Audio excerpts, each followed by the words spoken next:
Bonjour les amis, bienvenue dans le préambule de cette vidéo, puisque j'ai déjà filmé une bonne partie de la vidéo, sauf que j'ai eu un souci technique et je vais faire ce préambule depuis Besso.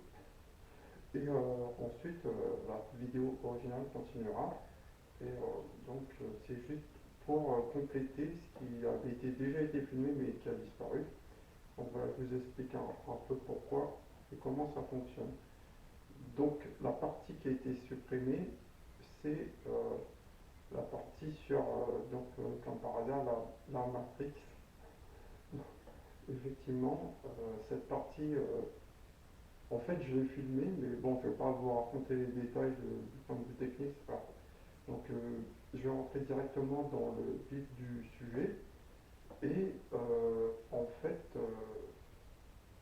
ce qui avait été abordé déjà au préalable dans la vidéo, c'était donc l'introduction à la matrice et le parallèle avec l'univers et les recherches que j'ai pu effectuer sur, sur effectivement la possibilité que l'univers soit en fait un univers d'illusion. Donc pour en revenir au trailer de Matrice qui est sorti, Matrice 4, effectivement c'est euh, une nouvelle approche de l'histoire, puisque quand Matrice 1, 2 et 3 sont sortis, effectivement, une personne qui sortait du cinéma n'était pas capable, dire à 100%, d'expliquer ce qui s'était passé dans le film, tellement que c'était complexe et profond. Donc, effectivement, c'est un film très profond avec beaucoup de messages. Donc, non seulement il y a l'histoire du film qui est compliquée, mais en plus, il y a tous les messages cachés du film. Donc, il y en a une pléthore. Donc, on va commencer par.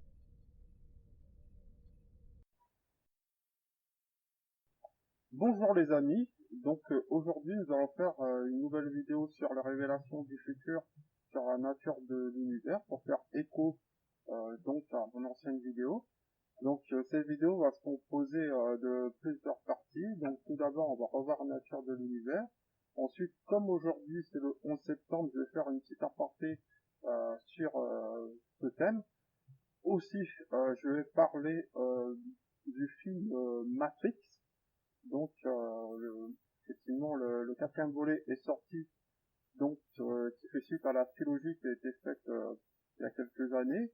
C'était un peu dangereux de revenir sur cette trilogie. Ça va pas être évident pour le réalisateur de proposer quelque chose de nouveau, mais c'est un risque. Mais effectivement, pour moi, la fin du 3 m'avait laissé, comme on dit, sur ma fin, j'aimerais bien voir la suite. Et nous allons analyser ce qui est le message principal de la matrice au-delà de son histoire. Et aussi, on va parler, comme j'avais précédemment annoncé dans la vidéo, des esprits de la nature, c'est-à-dire les torsadés et les êtres de la nature en général, qui font partie d'un folklore qui est un peu effectivement soit pris à la dérision ou soit juste considéré en tant que mythe ou légende. Voilà. Voilà. C'est beaucoup de sujets sur lesquels je vais m'attarder aujourd'hui. Donc on va commencer tout de suite par effectivement euh, ce dont on avait parlé la dernière fois, c'est-à-dire la nature de l'univers. On avait bien vu que au niveau de la structure de l'univers, il était composé d'atomes et que chaque atome est composé à 99,9% de vide, effectivement, et qu'en fait le concept du zéro absolu, à savoir le ralentissement total de l'activité atomique, selon mon point de vue, était impossible, et la science n'a jamais pu effectivement atteindre cette température, moins de 170 degrés centigrades, exactement. Donc c'est effectivement une température que la science estime, mais comme je pense que c'est pas possible d'arrêter l'activité atomique, du fait que la matière perdrait sa propriété principale, c'est-à-dire sa résistance, qu'elle soit de manière liquide ou gazeuse ou solide, l'activité atomique permet de faire la masse la masse atomique d'un objet. Sans cette activité, il n'y a plus de masse. Donc voilà. C'est pour ça que je pense que c'est pas possible d'atteindre cette température. Et mais par contre, la seule façon d'arrêter une activité atomique, c'est d'arrêter le temps, tout simplement. C'est la seule façon de pouvoir y parvenir. Effectivement, puisque comme on sait que la masse d'un atome est non nulle, pour moi, effectivement, elle est nulle, puisqu'on, comme on a vérifié la dernière fois, lors des expériences qui ont été faites sur la Lune et dans des laboratoires en Angleterre, que le poids n'existait pas. Effectivement, quand vous mettez deux objets de poids différents sous vide, ils tombent à la même vitesse, quelle que soit leur masse. Donc ça prouve bien que les atomes n'ont pas de poids, mais ils ont une masse. C'est ça, donc effectivement, c'est effectivement quelque chose de très contradictoire, mais qui prouve bien qu'on vit dans un monde simulé, c'est-à-dire un monde qui paraît pas être ce qui paraît. Donc, effectivement, par rapport à l'activité atomique, comme j'ai dit, je me suis posé des questions suite à ces vidéos et je me suis dit quelle est la façon à laquelle on pourrait faire en sorte que les atomes ne bougent plus. Effectivement, la seule façon, c'est d'arrêter le temps et puisque, effectivement, comme moi, je suis quelqu'un qui est passionné d'ufologie, j'ai déjà eu des expériences moi-même, comme je l'ai dit, je fais des rencontres du troisième type, donc la question ne se pose pas pour moi, mais il y a des témoignages d'autres personnes qui ont eu carrément des enlèvements de chez eux. Moi, c'est plus des rencontres, inattendues, certes, mais que j'ai pas été enlevé, ou enfin, j'ai fait des voyages astro aussi en plus, mais c'était dans le cadre d'un consentement mutuel, je dirais. Parce qu'il y a des personnes qui se sont fait enlever pas de leur propre gré. Donc, par contre, souvent les témoignages disent que les témoignages des personnes qui se sont fait enlever, c'est toujours la même chose. Ils ont une lumière qui passe à travers leur chambre et puis ensuite des extraterrestres qui sont là et dans leur chambre directement et la fenêtre est toujours fermée. Pourtant, eux-mêmes ils sont enlevés, ils se font carrément téléportés de chez eux au vaisseau spatial et les transferts ils traversent leur mur tout le temps. Donc, si effectivement on prend à la lettre ce qui a été dit et qu'on essaye d'une manière logique et scientifique de comprendre comment c'est possible, la seule façon pour pouvoir traverser un mur, c'est d'arrêter son activité atomique. Donc, il y a deux façons pour pouvoir arrêter l'activité atomique, soit en se déplaçant à une vitesse égale à la lumière, ou soit en lançant un rayon qui serait en fait un rayon gravitationnel, puisque au niveau de la gravité, effectivement, on peut aussi arriver jusqu'à un temps zéro, puisque puisque plus une planète a une attraction forte, plus son temps est ralenti. Donc si, admettons qu'une civilisation extraterrestre aura maîtrisé la gravité via des rayons, donc il pourrait euh, très facilement lancer des rayons gravitationnels qui ralentissent le temps. Et à partir de là, ensuite, eux, vu qu'ils arrivent à envoyer le rayon, ils auront le moyen effectivement de se protéger de ce rayon pour pouvoir passer au travers de la matière qui serait à ce moment-là figée dans le temps. Donc ça serait un moyen détourné d'arrêter l'activité atomique via le temps. Donc ça prouve bien qu'on vit dans un monde très complexe, multidimensionnel, et qui est plus compliqué qu'un monde qui serait simplement mécanique et qui serait le fruit d'une grande loterie hasardeuse, je veux dire, qui serait le fruit du hasard. C'est pas possible du tout, pour ma part, puisque rien ne corrobore cette théorie sur le hasard, et encore moins la théorie de l'évolution. Effectivement, c'est la théorie la plus non scientifique qui existe pour ma part. Par contre, effectivement, pour en revenir aux êtres de la nature, c'est des êtres qui seraient en fait dans une dimension parallèle qui permettrait de pouvoir, selon les légendes, de pouvoir faire fleurir des fleurs, de pouvoir Enfin, ils sont pris vraiment très au sérieux par rapport à la communauté islandaise. Chez eux, ça ne blague pas à ce niveau-là. Quand ils vous disent que dans un rocher, il y a des êtres de la nature, les travaux de leur pays, bah, à ce moment-là, ils sont obligés de détourner, par exemple, ils ont une route à Arkansas, ils sont obligés de détourner le rocher pour pas l'enlever. Je plaisante pas avec ce truc-là, là-bas. Donc, c'était vraiment, alors, pour ma part, vu que moi, j'ai pas de langue de bois, j'ai une langue de bois, il m'est déjà arrivé, effectivement, d'avoir, des vues avec, enfin, je veux dire, des rencontres, j'ai vu des choses, un peu, je dirais, qui ressemblent à ce genre d'être, mais ça m'est arrivé qu'une seule fois en plein hiver. Donc je patientais dans ma voiture, bon, j'étais là, et je me rappelle plus pourquoi exactement, j'étais sur un parcours en train de patienter à attendre quelqu'un ou attendre un train, je sais plus quoi exactement. Et pendant que je patientais, je disais aussi que, enfin, je me souviens que je somnolais un peu, et quand j'ai ouvert les yeux, bah, sur les branches, j'ai vu toute une troupe de la nature qui m'ont regardé et j'ai entendu juste une voix à cet instant-là qui m'a fermé comme quoi, ça y est, ils sont là. Et j'ai ouvert les yeux, je les ai tous vus habillés comme en fait bah, ce qu'on voit dans les bandes dessinées. C'est-à-dire ils ont un petit bonnet, des petits c'est comme des lutards, mais c'est ce que j'ai vu. Après, ça a duré pas longtemps, quelques secondes, et hop, ils ont disparu. Mais je les ai vus furtivement. Bon, ça m'est arrivé qu'une fois. Après, bon, effectivement, ça fait beaucoup. Moi, tout ce qui m'arrive, c'est que je vous raconte tout ce que... On va me dire que j'ai fait des hallucinations, sauf que j'ai fait des rencontres donc avec des ovnis à plusieurs personnes. Donc là, on peut pas dire que c'est une hallucination, puisque ça voudrait dire que les hallucinations collectives existent.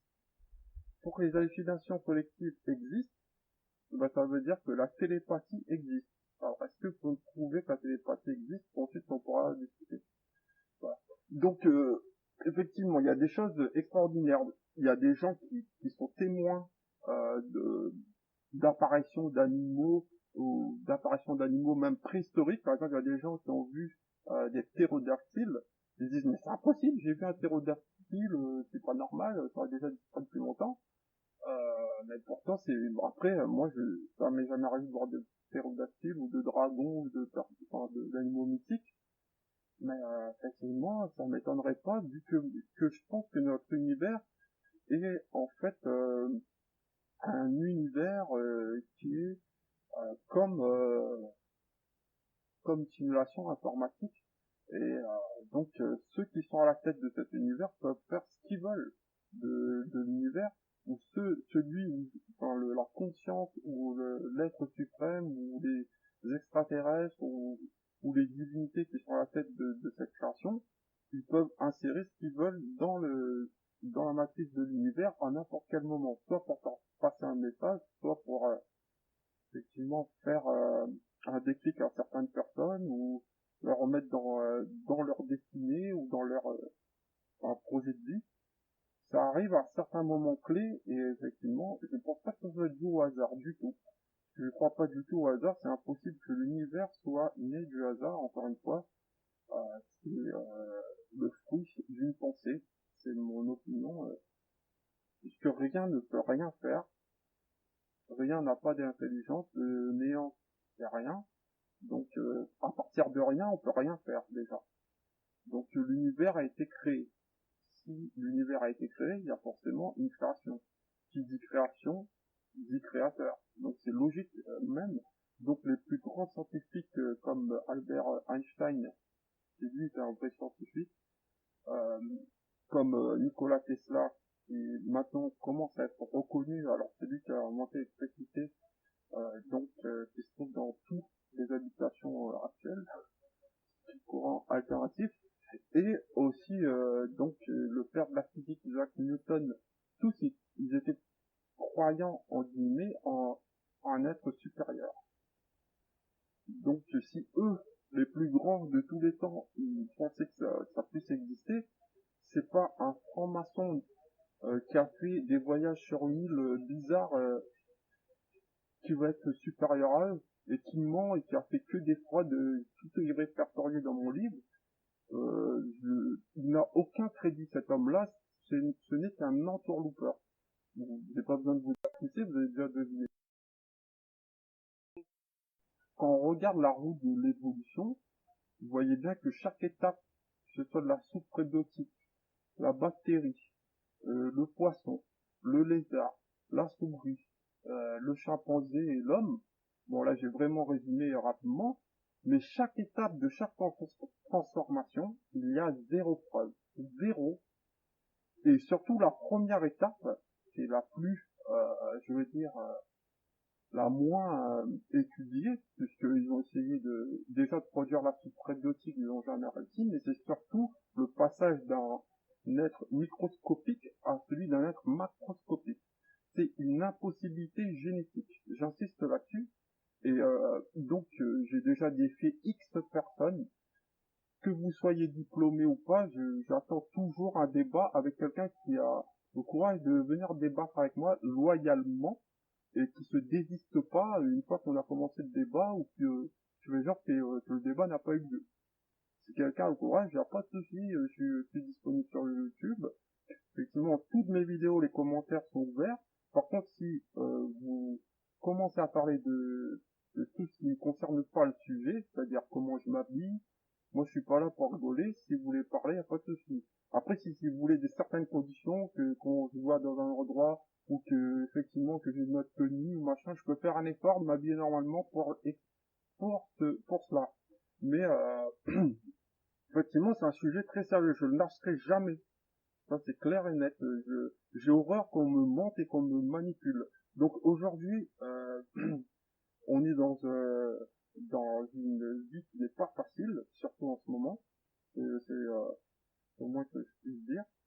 Et pour en revenir effectivement au film Matrix, c'est un film qui est très dur à comprendre déjà au niveau de son scénario, de l'histoire en général. C'est pas évident. La première fois qu'une personne a vu Matrix et sa suite, la plupart du temps, à moins d'être un geek informatique à l'époque, mais moi, quelques années, je comprends pourquoi ils ont attendu pour faire le dernier épisode. C'est déjà pour que les gens puissent assimiler ce qui a été fait pour pouvoir ensuite comprendre la suite de l'aventure. Il y a tellement de profondeur dans ce film au niveau des révélations sur la nature de l'univers, notamment que la nature de l'univers c'est essentiellement quelque chose de synthétique.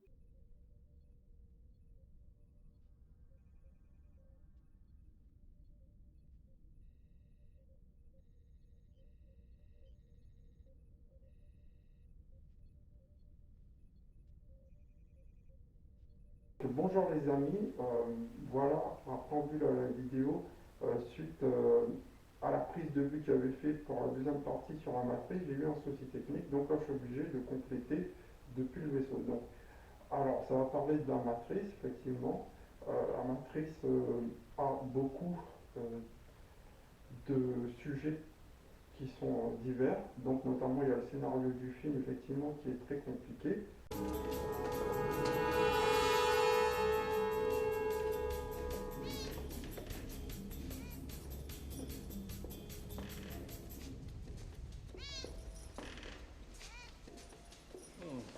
Deja vu.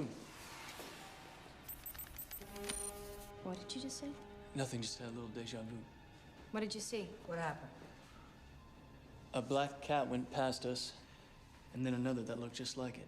How much like it? Was it the same cat? Might have been, I'm not sure. Switch, APOC. Et quand une personne, à l'époque des premiers films, lorsqu'elle sortait du cinéma, donc on lui demandait qu'est-ce que vous avez compris des différents films, c'était pas évident d'expliquer, pour la plupart du temps les personnes n'arrivaient pas à comprendre le sens profond de l'histoire. Bien sûr, c'était possible de l'expliquer en faisant un résumé un peu simple, mais de comprendre et d'expliquer en profondeur tout le sens caché du film et d'en retirer effectivement le sens premier, c'était pas évident. Même aujourd'hui, en regardant Matrice 1 aujourd'hui, je le vois différemment de la façon que je l'avais regardé la première fois. C'est pas du tout la même chose. Pourquoi? Puisque en fait, il y a plein de messages cachés dans ce film, notamment en fait le parallèle avec le film ou la bande dessinée d'Alice au pays des merveilles. Donc, pourquoi il y a un parallèle avec ce film? Tout d'abord, il faut suivre le lapin blanc. Donc, aussi bien dans le 1 que dans le 4, il y a un lapin blanc. Ensuite, il faut passer au travers d'un miroir pour aller de l'autre côté. C'est-à-dire qu'il y a un endroit et un envers du décor. Et donc, pour passer au travers, dans le 1, c'est grâce au miroir. Lorsqu'il met ses doigts au travers du miroir et passe de l'autre côté, effectivement. Et aussi, il y a l'élément clé de la matrice, c'est quand Neo, effectivement, rencontre Morpheus et qu'il a le choix de choisir soit la pilule rouge ou la pilule bleue. Donc, il y a toujours ce choix dans le 4. Donc ça, c'est un choix très symbolique. Donc à partir de là, soit vous prenez la pilule rouge et vous me suivez dans la vidéo pour aller jusqu'au bout de cette exposé sur la nature de l'univers, ou soit vous prenez la pilule bleue et vous pouvez reprendre une activité normale en regardant BFM TV et en mangeant des chips. Donc voilà. Donc c'est un choix à faire. Donc c'est justement ce choix est très symbolique. Effectivement, la pilule rouge, ça vous permet de vous réveiller et de voir la réalité telle qu'elle est. Donc chez certaines personnes, essayer d'apprendre la réalité telle qu'elle est, c'est très difficile. Ça peut même la rendre fou. Et par contre, si vous prenez la pilule bleue, donc bien sûr, là, vous vous laissez guider par le système, par les œillères du système. Vous essayez pas de comprendre comment fonctionne l'univers ou bien le système lui-même. Et vous ne posez pas de questions, donc on réfléchit à votre place et vous laissez donc guider par ceux qui sont aux commandes. Donc il y a des gens qui sont prêts à se battre pour défendre ce système tel que ça a été fait dans Matrix 1. Donc c'est un choix à faire. C'est pas évident de prendre la pilule rouge, puisque là c'est se mettre à dos carrément le système et le combat. Donc moi j'ai choisi de prendre la pilule rouge, c'est clair et net. Donc puisque comme vous le savez très bien, je suis quelqu'un qui essaye, qui a déjà commencé à détruire la théorie de Darwin, mais c'est qu'un début, hein, je ne vais pas terminer. Donc, effectivement, la théorie de Darwin, c'est un des systèmes qui est mis en place pour essayer de nous masquer la réalité. Comme certaines religions, donc je ne m'attaque pas à la religion aux croyances en général, puisque c'est important d'avoir une spiritualité. Alors que, par exemple, le but des Illuminati, c'est de vous mettre en basse fréquence et de vous enlever tout type de croyance et de vous faire croire que, en fait, on est né d'une soupe prébiotique, etc.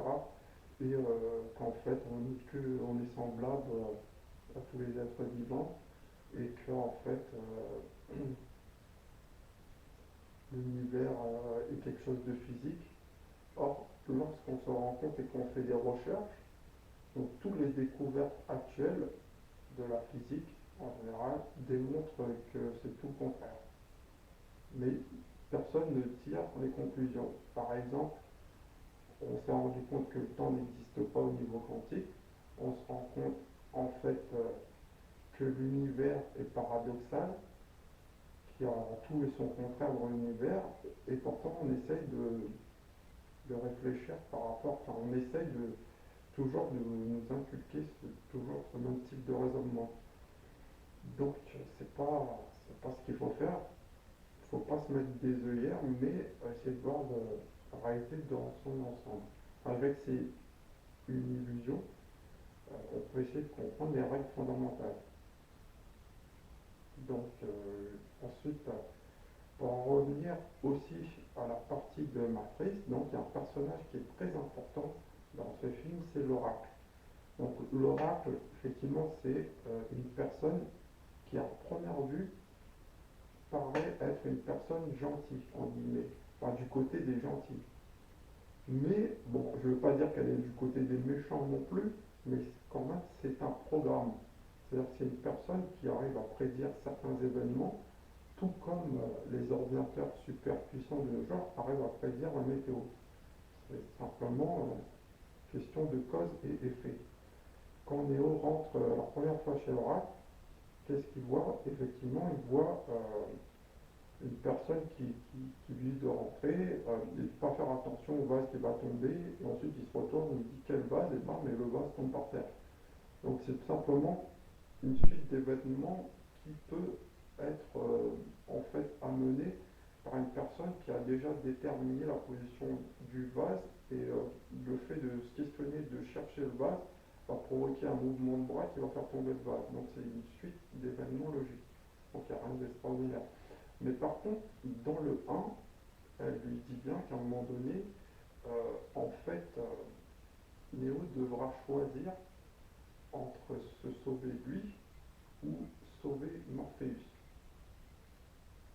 Donc effectivement, le choix qui a été fait par Neo est de ne pas choisir.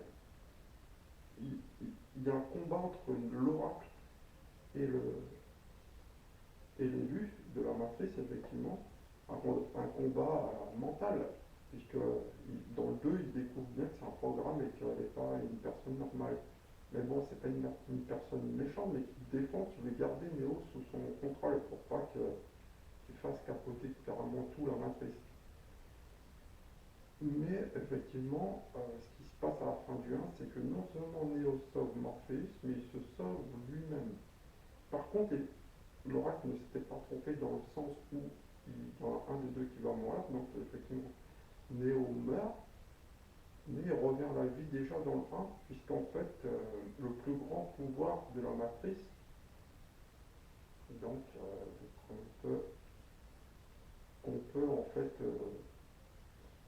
qu'on peut retirer de tous les films, c'est le pouvoir de l'amour.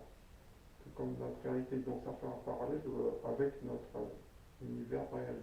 Donc, effectivement, quand il meurt, personne qui réussit à le réanimer, c'est Trinity. Et lui-même, il sauve Trinity dans le 2 en faisant appel à son pouvoir. L'élu dans la matrice arrive à réanimer son père. Et je dirais que même les programmes de la matrice éprouvent ce sentiment, puisque on voit dans le 3. Donc dans le 3, il y a d'autres notions qui sont abordées, malgré que la première fois que j'ai vu le 3, j'étais un peu dégoûté de la fin et je n'avais pas compris toutes les subtilités. Mais maintenant, je comprends mieux pourquoi il y a eu cette fin, vu qu'il y a le 4 qui est sorti, donc c'était une fin ouverte. C'était pas encore terminé, mais ils ont attendu beaucoup de temps avant de faire le 4 pour qu'on puisse assimiler la première trilogie, qui n'est plus une maintenant, vu qu'il y a un quatrième, mais il y a tellement de messages et de profondeur dans ce film, déjà au niveau des personnages et de l'histoire, qu'il faut un temps pour tout comprendre.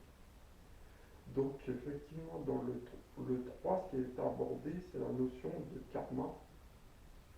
Donc le karma par la petite fille qui s'appelait Sati, et aussi son père et sa mère. Donc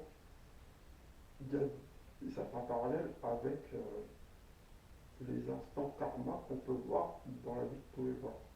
Par exemple, pour faire un parallèle avec la Formule 1, Lewis Hamilton a percuté lors du Grand Prix de Silverstone Max Verstappen. Ce qui s'est passé, c'est que Max Verstappen a repercuté Lewis Hamilton au Grand Prix de ce monde-là. Quand on fait quelque chose de négatif ou de positif, il y aura toujours un revers de la médaille qui viendra tôt ou tard. C'est pas immédiat, mais ça arrive. Certainement que c'est normal, puisque c'est quelque chose, c'est une règle fondamentale de l'univers. C'est ce que dit le mérovingien, Donc c'est un personnage que la première fois que je l'ai vu, je l'ai trouvé excentrique, bon, tout ça, mais je n'avais pas compris toutes les subtilités aussi de son message. Donc c'est effectivement lui aussi. Et il y a en fait une partie qu'il aborde qui est très importante, c'est-à-dire qu'en fait, la notion de cause et effet. Donc chaque cause provoque un effet, exactement pareil que ça parlait avec le karma, mais aussi il aborde quelque chose de plus philosophique, c'est le pourquoi. Le pourquoi, c'est quelque chose qui nous donne le pouvoir. Pourquoi l'univers fonctionne de cette façon. Pourquoi c'est quelque chose qui permet de se libérer, de se poser cette question. Si on ne se pose pas de questions, on se menait par le bout du nez. Donc on réfléchit par résumé. Donc c'est vraiment quelque chose de très intéressant.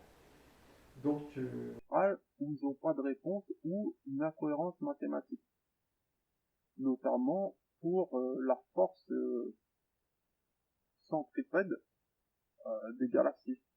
C'est-à-dire qu'en fait, au niveau des galaxies, ce qui est pas normal au niveau de l'observation, quand vous prenez un disque par exemple, la partie qui se trouve au centre va tourner plus vite que la partie qui se trouve à l'extérieur, en bord du disque.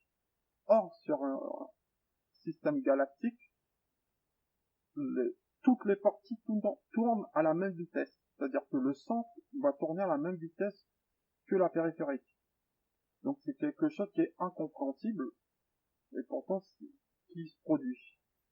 Alors aussi, on a vu les premières photos d'un trou noir qui a été photographié, donc on vous montre bien que la forme d'un trou noir, c'est une boule sphérique noire avec le disque de réflexion autour.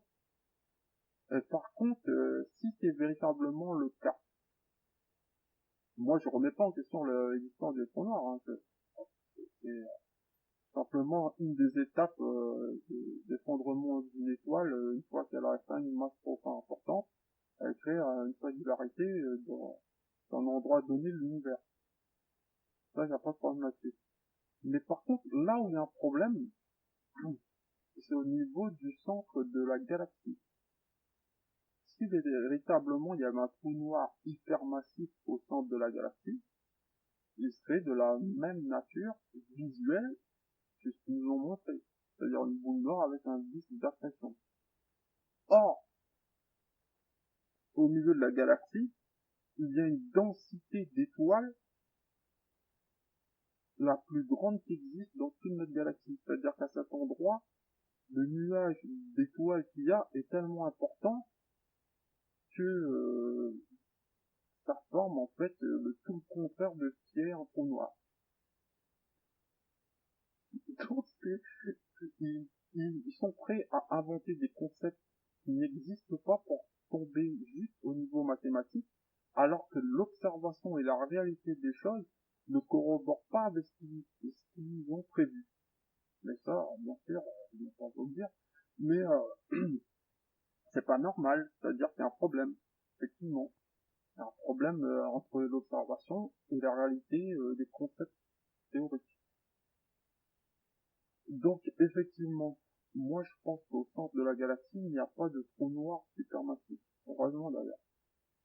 Et qu'en fait, c'est juste qu'on est, encore une fois, dans une simulation énergétique à multi-dimensions. Donc à partir de là, c'est faisable de faire ce qu'on veut. C'est-à-dire que si on programme l'univers d'agir de telle ou telle façon, il va obéir à certaines variables, et ensuite la conscience, je veux dire la force, l'énergie de l'univers va obéir aux règles des 4 lois fondamentales de la physique. Effectivement, c'est-à-dire la gravité, l'électromagnétisme, la force nucléaire forte et la force nucléaire faible. Mais il y a d'autres lois qu'on ne connaît pas. Donc il y a d'autres lois effectivement qui sont en fait des lois au niveau quantique d'implication, des lois au niveau donc de l'univers éthérique, de l'univers multidimensionnel et voire de l'univers intemporel. qui permet de communiquer avec d'autres espèces et même de se déplacer pour certaines civilisations. Pour pouvoir voyager de planète en planète, ils ont été obligés d'utiliser d'autres dimensions pour pouvoir dépasser la vitesse de la lumière. Parce que la vitesse de la lumière, à l'échelle de l'univers, c'est pas rapide pour l'observateur. Le concept de la vitesse de la lumière, c'est quelque chose qui est illogique aussi. Enfin, pour ma part, au niveau du photon de la lumière, pour lui, aussitôt qu'il est parti, aussitôt qu'il est arrivé. Et pour l'observateur, il va voir son trajet. Et en plus, la lumière, par rapport aux expériences de Frank de Young, a une nature aussi bien de particules que d'ondes. Donc c'est contradictoire et paradoxal. Pourtant, c'est la réalité. Encore une preuve que notre univers, en fait, n'est pas en fait quelque chose de mécanique et de physique. Donc à partir de là, chaque être qu'il y a dans la nature, qu'il soit de notre dimension, ou qu'il soit microscopique, ou qu'il soit visible à l'œil humain, a son rôle prédéfini. Et que, en fait, à partir de là, si une planète apparaît dans un système donné, les premières formes de vie sont décidées par la conscience de l'univers et qui va répartir donc spontanément chaque espèce qui correspondra à l'environnement donné. Ensuite, une fois que ces espèces sont créées, s'ils ont la fonction d'être intelligents ou en fait simplement d'être des animaux classiques, ils auront effectivement un déroulement de leurs capacités qui seront prévues déjà dans leur ADN et dans leur gène au préalable. Et selon les mixités et les rapprochements de différentes races qui seront en fait réparties et qui seront à nouveau mélangées, ça pourra donner d'autres variantes. Mais effectivement, ça va pas donner des transformations extraordinaires telles qu'on voit dans la roue de l'évolution de Darwin. Alors par contre, ça c'est important n'importe quoi. Et donc moi je crois que l'apparition de la vie se fait de manière spontanée et que des fois ça a déjà arrivé qu'on s'est rendu compte que certaines espèces avaient disparu totalement et qu'elles ont réapparu. Alors, il y a deux possibilités pour ça. Soit que leur réapparition est due à la force de l'univers qui décide à un moment donné de faire réapparaître cette espèce. Donc ça, c'est une réintroduction par des espèces extraterrestres qui auraient en fait des échantillons de cette espèce. Donc ça aussi, il faut prendre en compte cette possibilité. Moi, j'ai pas de guerre et je ne mets pas de barrière pour envisager tout. Parce que ça, c'est l'erreur principale des religions et des dogmes scientifiques. Ça permet de voir que d'un seul truc. Si on se laisse enfermer, à ce moment-là, on trouvera jamais rien, on fera jamais de découverte. Donc, tant que c'est pas prouvé que c'est ça ou que c'est autre chose, il faut pas balayer d'un revers de la main une possibilité. C'est une erreur fatale, enfin, une erreur grotesque. Voilà.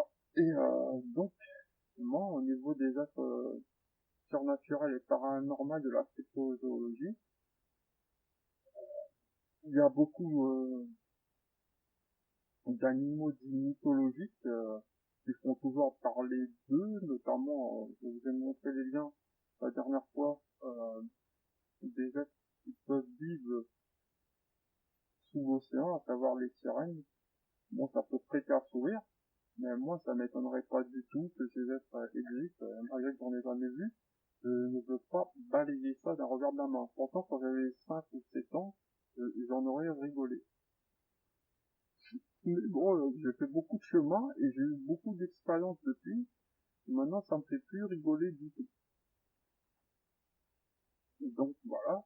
Mais par contre, c'est vrai que certains êtres, comme les centaures, enfin les hybrides et tout ça, je pense pas que ça soit quelque chose de, en guillemets, naturel, mais c'est pas impossible. Vu qu'il y a des êtres qui ont des milliards, des millions d'années d'avance sur nous, ça les empêcherait pas de pouvoir faire ça.